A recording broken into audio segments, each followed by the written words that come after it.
السلام عليكم ورحمة الله تعالى وبركاته، متابعينا الكرام، أهلا بكم. استقبل صاحب الجلالة الملك محمد السادس نصره الله مرفوقا بصاحب السمو الملكي ولي العهد الأمير مولاي الحسن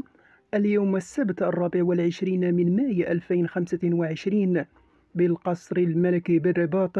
استقبل الولاة والعمال الجدد المعينين بمختلف مناصب الإدارة الترابية والمركزية،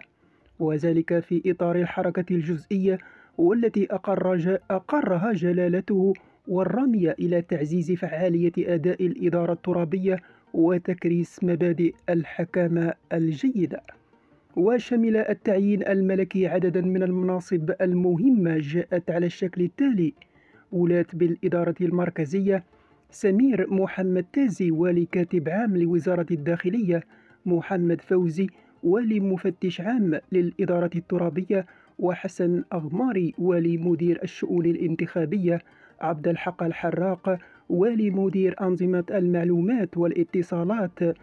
محمد علي حبوها عامل إقليم سطات، جمال خلوق عامل إقليم برشيد، وعادل المالكي عامل عمالة المحمدية، والحسين بكونة عامل إقليم بن سليمان، سمير اليزيدي عامل إقليم قلعة السرغنة، محمد درهم عامل إقليم سيدي إفني، وإبراهيم أبو زيد عامل إقليم صفرو، هشام المدغري العلوي عامل إقليم خريبكة، حميد الشنوري عامل إقليم بركان، محمد سالم السبطي عامل إقليم شتوكة أيتباها، نور الدين أعبو عامل إقليم فيكيك، محمد رشيد عامل إقليم الصويرة، منير هواري عامل إقليم سيدي بنور، بشرى برادي عاملة عمالة مقاطعة عين الشق، وعبد المومن طالب عامل إقليم اليوسفية،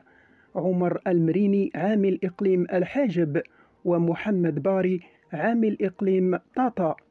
عمال مكلفون بالشؤون الداخلية الجهوية: يونس الخويلدي ولاية الرباط سلا القنيطرة، والعيد المسافر ولاية طنجة تطوان الحسيمة، وحنان الرياحي ولاية مراكش آسفي. وعامل بالإدارة المركزية: عبد الله العلوي عامل مدير التواصل بوزارة الداخلية.